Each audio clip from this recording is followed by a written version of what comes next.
Hey everyone, how's it going? Hope you're all doing great, as I always say. Staying happy and healthy and all that good stuff. Hope everybody had a good new year too. And if I sound different in this video, it's because I have a cold, so bear with me on that. And in this video, I have some encounters that you might like. I have ones that are just really strange and have some high strangeness and some supernatural aspects. I also have some that are my usual fare of cryptids.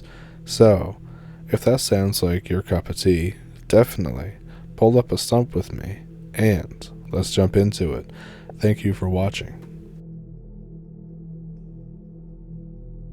So this happened to me in 2012 in my town of Oviedo.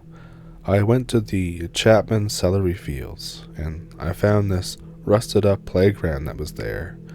It was really creepy, so I left and then came back with some friends, and we decided we should stop there. And we screw around at this place for an hour or so, from 2100 to 2200 I think. It's pretty much right as we're starting to get bored and figuring that we should go somewhere else. This little kid comes up to us. He's dressed kind of weird, and not to mention it's 10 at night. He has a red ball. He says, "Can we play ball, mister?" I say, what? The kid repeats, "Mister, play ball with me." My friend punches my shoulder and points to a tree. There's a little girl sitting against it. She's crying. I'm thinking, what the hell is going on here? I swear to God that we were alone, even just 15 minutes ago. The first thing that I think of is how bad this is going to look if the cops, 1, find us trespassing, and 2, find us with 2 little kids, and 3, we're not the parents. Before we go though, I figure we should find out why the girl is crying. So we start to walk over to her, and she looks up, and she says, "Can you help me find my mommy, mister?" And she has no eyes. We turned and ran like little bitches. We hop the fence, and we get in the car at a ridiculous speed. We're huffing and puffing, and then we look back as the headlights come on. There's a whole bunch of kids standing at the fence, looking mangled, all having various things wrong with them. We peel out and try to flee. After we calm down, we decide to look the place up and try to find out something about it. It turns out that back in the 1920s and 30s, there was a serial killer that would kill kids and dump the bodies in the celery fields. He ended up missing and was never officially caught.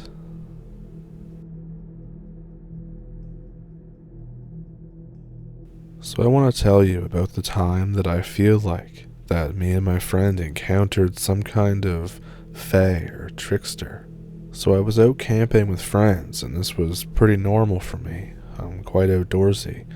I was walking along this path, talking with my friend loudly, and then she turns to me and asks, "Oh crap, Meg, did you bring that extra sleeping bag for me?" And I say, "Yeah, I got it, we're good." And we keep walking and talking like usual. We're getting pretty far away from our camp at this point. Suddenly, from the brush across the stream that our path paralleled, we can hear something that sounds like a language, but I don't know what it is. It was so inhuman sounding that I can't even really put to words. But it repeated several times, and each time it starts to sound more and more like English, and more like my friend. This obviously terrifies us, hearing it morph and change every time it repeats. We turn and start running back toward the camp. We hear leaves moving behind us, but we're too afraid to look. From behind us, in a low whimper, in perfect English, we hear, "Wait, I'm hurt," and it sounds like me. I start crying, and I keep running. We're getting closer to the opening into the field where we were camping. The bushes are quite a bit thicker there. We're not real fit people at the time, and we have been running really hard. I'm gasping for air, my lungs are burning, and directly from the right of us, in a low, deep voice, we hear, "Tired yet?" And it sounds almost animalistic at the end of it. We're shaking so hard at this point. I turn and look back and see this massive mound of fur in the bushes turn and go back the way that we came from. We got back to camp and told our friends what happened. Of course, they didn't believe us. But we also refused to stay the night. So we get in her car and we drive to town to find a cheap motel so we can just stay there the night. At around 10 p.m., her phone rings. The friends are asking for where we are because they keep hearing things, and it sounds kind of like us saying that we're hurt and that we need help. We tell them where we are, and shortly after, they join us. We go back the next day and get our stuff, and we don't go camping there anymore. So I have some definite freaky stories about all sorts of things, but this particular one is set in one of my hobbies when I used to do Civil War reenactments. So years ago, when it was my first reenactment, I decided to go to the biggest battle in my state, Olustee, and I had heard stories of all kinds of freaky stuff that used to happen the first day, about the things that would happen at night. The battle was always held on the anniversary weekend of the original battle, and then a guy chimes in, and he was playing our sergeant actually. I remember him specifically because of just how massive his gut was, but I digress. He told me that years ago he was guarding the graveyard when he swears on his life that he had a Confederate guard walk up to him, smile, try to relieve him, and then disappear.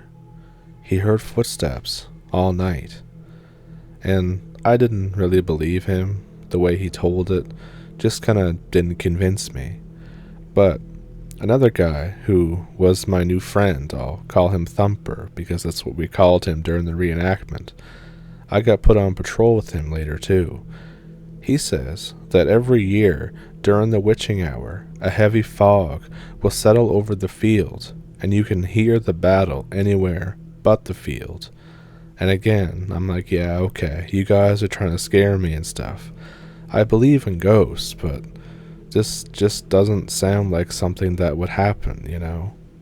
So, fast forward a whole day of reenacting. It's about midnight, I think, and we're all smoking corncob pipes and just shooting the shit and screwing around and stuff. And then I hear a single rifle shot from the direction of the battlefield, and Thumper just says, "It's starting." I was positive that it was just some bored soldier, but then the sounds of cannons start going off, and then there's tons and tons of rifle fire. It legitimately sounds like there are entire brigades of men out there fighting. I can even make out the occasional echoing scream or plea for help. And I wanted to investigate because, my curiosity got the best of me. So I started booking it to the battlefield. The guys start following. I almost think it's a prank, but nobody's laughing. Everyone is just kind of somber. A few guys even look scared. As I get closer, the sounds of the battle seem to be fading out, but still obviously in that direction. I get to the field, and there's no war sounds anymore. And that's when I say, what the actual F? Just as promised, this ridiculously low but thick fog settles over the field. That doesn't just happen in Florida, not really, and not at the temperature that it was. There are a few people around. I start talking to them, hearing how they've been coming to this battle for years, and every night of the battle, freaky stuff happens. This includes one guy who had a train conductor come up to him and tell him that he was on the tracks and to get off. The train track that he's speaking of got tore up in the actual battle and was completely disused in the 1920s. We finally start to head to the tree line where we can see a group of 3 people taking pictures. We go over to them and start talking. They show us pictures that caught ridiculous amounts of orbs, and here I was thinking that orbs were total BS. The entire time on the tree line, we're getting this horribly violent feeling. We're seeing red and orange flashes in the darkness and shadows that look like people, and to everyone I was with, 8 people, a few horses even. We're all kind of freaking out. The thought occurs to me. I ask, what side of the field are we on? And the guy taking the pictures says, oh, Yankee, and then looks down and realizes that we're wearing the Confederate uniforms and I have a CSA buck knife, and I think, oh great. Several of the guys with me swear that they can hear bullets whizzing past and hitting trees. We all just stop talking completely and listen. There's a distinct buzzing, kind of like bees flying past, except it's nighttime and there's no bees, but it sounds like a massive hive. We realize the huge mistake, and the people we met start urging us to leave. Nobody knows what's going to happen. One guy keeps saying that nothing could happen unless they start throwing rocks or something. We're not exactly relieved. Somehow, it doesn't sound that bad, but we're literally paralyzed with fear. I come up with a solution. I look at my buddies. I inform them all to lay down their arms. We pull out our bayonets and buck knives and even our matches. We set them on the ground and raise our hands like we're surrendering. There's a noticeable drop in the buzzing. There's also a drop in the weird flashes. Even the shadows are moving around less, but there's still that aggressive feeling. Now, for part 2 of my plan, I reach into my friend's cartridge box, and I find the fine southern pipe baccy we were smoking. I hold it out. I speak really loudly in my best accent. I probably sounded like a scared dumbass, but I said, "Trade some coffee for some baccy?" Everyone's just kind of looking at me and waiting. I say it a few more times. The aggressiveness seems to lessen. We can hear leaves crunching towards me. I want to run. I so badly want to run. A noticeable shadow is on its way to me until it steps into a moonlight area. The group we met starts snapping pictures like madmen. The tobacco flies out of my hand like there was a strong breeze, and then I feel something dropped into my hand. The presence retreats. Later, it disappears into the trees. There's nothing in my hand, but it smells strongly like coffee. Some pictures of the event that I saw has a giant blue orb directly in front of me the whole time when I'm talking. So that was the night that I started believing in orbs and all this stuff.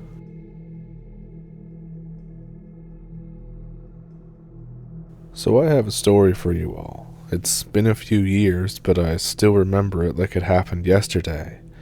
I was 21, and my best friend just got his permanent driver's license, and he wants us to use his car to go camping in the Alps in the south of France. It's me and 2 friends, including the one with the car. We're thinking that we can drive from Belgium all the way to the south of France in one day, so we leave early in the morning. After hours of driving, and a lot of stress from my best buddy, he's the only one who could drive then, we decide to camp out in the middle of nowhere, since it's already starting to get dark. And like I said, this is somewhere in the south of France. I don't have a particular idea as to where exactly, but it was all small roads and forest all around us. There were no lights, not even street lights. We find a clearing on the side of this road and we park there. We take our camping stuff out of the trunk and head into the woods to find a suitable place to place our tent. At this point, the sun is almost gone and the forest is really dense, but luckily we find a clearing and quickly make a fire and set up our tent. We boil some water over the campfire and use it to cook our instant noodles, and we smoke a cigarette. We all take a pee, and then we get in our very cramped tent to go to sleep. This is a small tent, so it had us lying pretty much shoulder to shoulder, all three of us next to each other, with me on the left side. It's a full moon, so there's some of that light shining through the canopy of trees onto the front of our tent. This is important. I'm an insomniac, so I was just laying there with my eyes closed for what seemed like forever, when a light source to the left of me caught my attention through my closed eyelids. I open my eyes and look to my left and see what looks like a flashlight in the distance, about 100 meters away, shining right onto our tent. I figure it's a forest ranger coming to tell us that we can't camp here or something, so I whisper to the other guys and ask if they're awake. They are, and they see it too. We're discussing what to say to the guy when he inevitably tells us off, and we decide that our bilingual friend who speaks French and Dutch should be the one to handle it, since me nor my buddy can speak French at all. And all the while this light is coming closer, at a certain distance, I would say maybe about 20 meters away from the tent. Keep in mind it's hard to gauge the distance of an outside light source when inside a tent in a pitch black forest, except for the moonlight. This light just suddenly goes out completely. All of us stop talking for a while, but we hear nothing. It's literally a dead silent environment. After about 30 seconds, I break the silence and ask the guys what the hell the light was. Of course, they don't know either. Now remember earlier when I said the moon was shining on the front of our tent? Well, I look to the front of our tent and I see this huge, shadowy figure standing literally right in front of our tent, its silhouette cast by the moonlight. From the angle we were in, you could clearly make out a torso, long arms to the side, about half the length of its legs, but the head wasn't really projected on the tent. Internally, I'm freaking the hell out, so I grab my puny Swiss Army knife and look over to the guys. They see it too. My bilingual friend starts saying something in French. Bonjour, qui êtes-vous? Stuff to that effect. There's no answer. This figure is just standing there with its long arms by its side, motionless. At this point, I'm convinced that some lunatic is ready to murder us or something, and my survival instinct takes over. I open the army knife, and I silently grab the zipper, and then as quickly as I could, I opened the tent and just jumped out to try and tackle this person to the ground in one fell swoop. I jump out, and I just meet the ground. There's nothing there. Nothing at all. Me and my friends look around the tent. We shine our flashlight behind the closest trees. Nothing. Now this is what makes it extra freaky. It was in the middle of a dry summer, and the forest floor was littered with dry sticks and leaves. There's no way that anyone could step over to our tent without making a single sound, man or animal, let alone nope out of there in a split second that it took me to open the tent. This thing, whatever it was somehow able to sneak up to the front of our tent without stepping on the forest floor. To rule out pareidolia, I went back in the tent, closed it up, and looked to see if the figure we saw was somehow just something cast by the moon or trees or clouds or something. There were no shadows in the front of our tent at all anymore. The bilingual friend took a fear poop behind the closest tree, and then we noped out of the forest to sleep in the car that night. We just left the tent in the forest and came back to pick it up the morning after. The rest of our entire trip was totally uneventful and went exactly as planned. Anyone have any idea what we witnessed that night? I've googled cryptids from France, but nothing came up that matched what we saw that night. If anyone has any ideas, let me know. This is by far the creepiest thing that me and my friends have ever witnessed, and even now it's a complete mystery to us.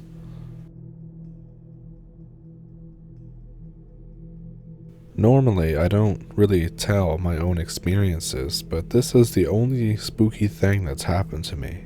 I was 19, and I was doing the Stalker Challenge. Now, some backdrop before I really get into it is I live in the Upper Peninsula by the Porcupine Mountains, and the Stalker Challenge is where we LARP as characters from a game, and we go in a woods and have some fun.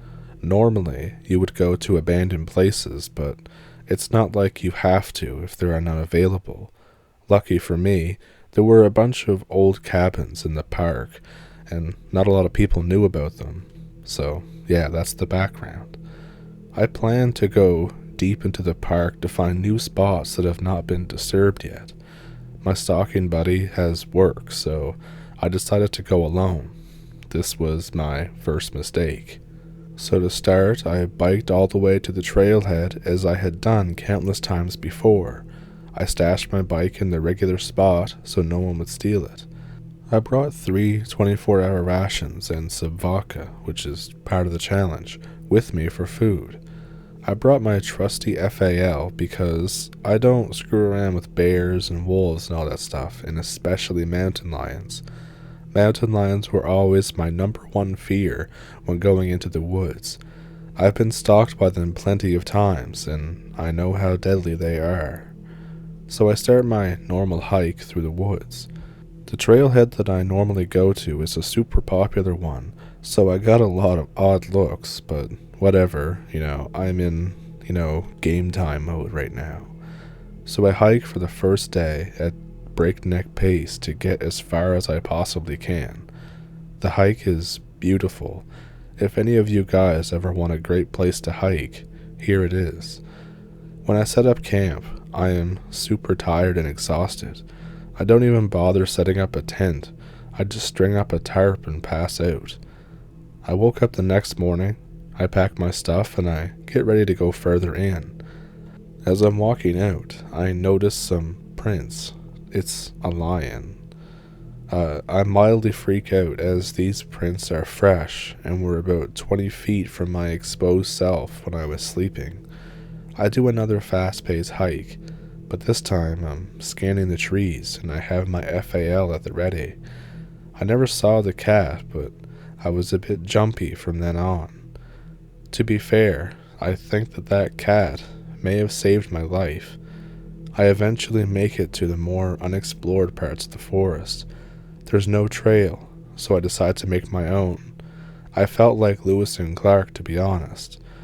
After a day of roughing it through the woods, I finally make camp in a clearing that I found. The area was super cool too. There were some rocks that made a kind of a circle shape around the clearing, so I think that at some point there was like a man-made campsite or like some kind of structure there, and I figured this counts as an abandoned area. I dig myself a fire pit, and I use some of the rocks from the circle to make sure I don't burn the forest down while I'm having a fire. After I build a nice and big one, I ate some of my rancid MREs, and I decided to pull out my travel guitar and play a few lines. I'm thinking highly of myself right now, and how much of a cool guy that I must be. Then, I get a whiff of an unholy smell. I think it must have been the MRE wrappers that I had thrown in the fire, but the smell got progressively worse. I stopped playing, and I decided to find out where it is this is coming from. I can't find the source, so I put on my gas mask, again, part of the challenge, to mask the smell. When I'm putting on the mask, I hear the most ear-splitting sound. Imagine someone scratching a chalkboard with 1,000 knives all at once. Shivers went all the way up and down my spine. I was spooked. The hair on my neck stood up. I grabbed my gun. I forgot to mention earlier that I had duct taped my flashlight to the handguard after the cat incident. I started to scan the tree line for anything that could have made that noise. Nothing moves.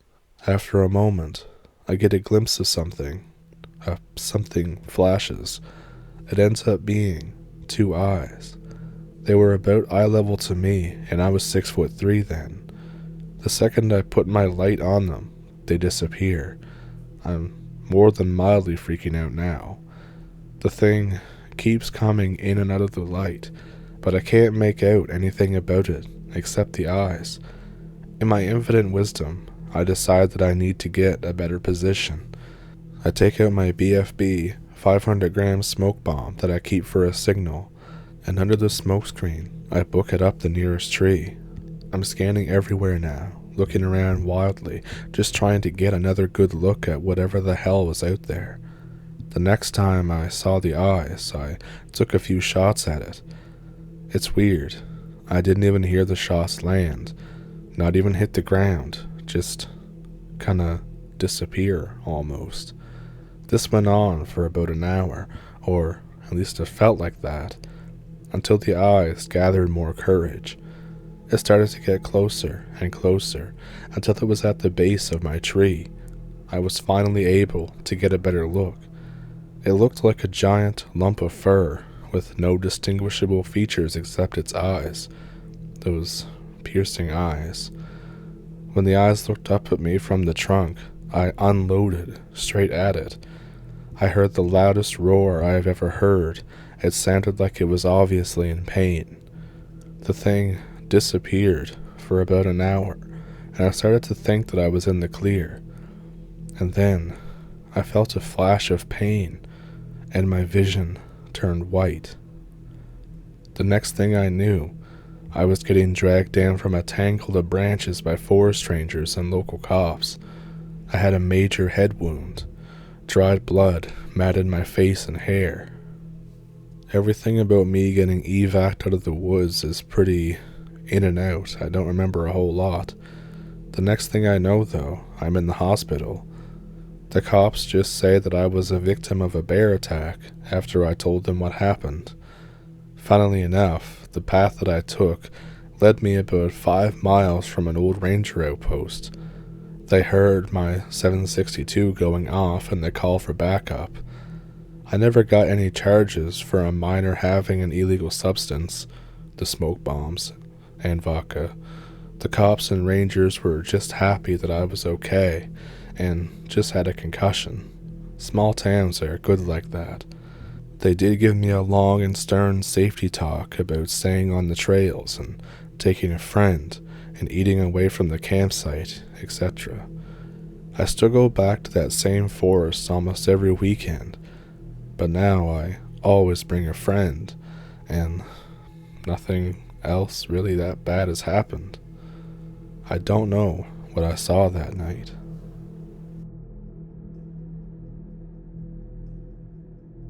So, what'd you think of those stories?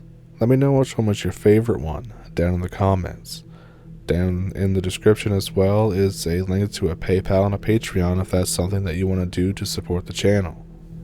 And aside from that, I think that it's interesting that at places like a Civil War reenactment or places where a huge battle took place, that there was enough energy there that it seems to have echoed through time, like a ripple in the water or like a shatter point in glass. When these huge catastrophic events take place, it's like something seems to break, if even just for a moment, and we end up reliving like a past event or witnessing a past event.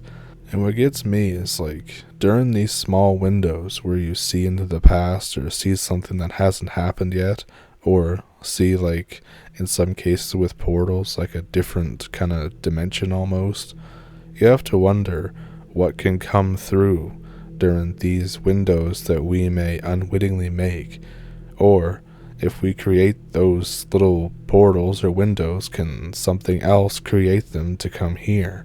And there's endless cases of really strange things happening in areas where like a battle has taken place, or even places that just have like a lot of energy going around, like these Civil War sites, like World War II battle sites, World War I, any kind of site where there's like been a lot of death or a lot of I guess suffering is the best word.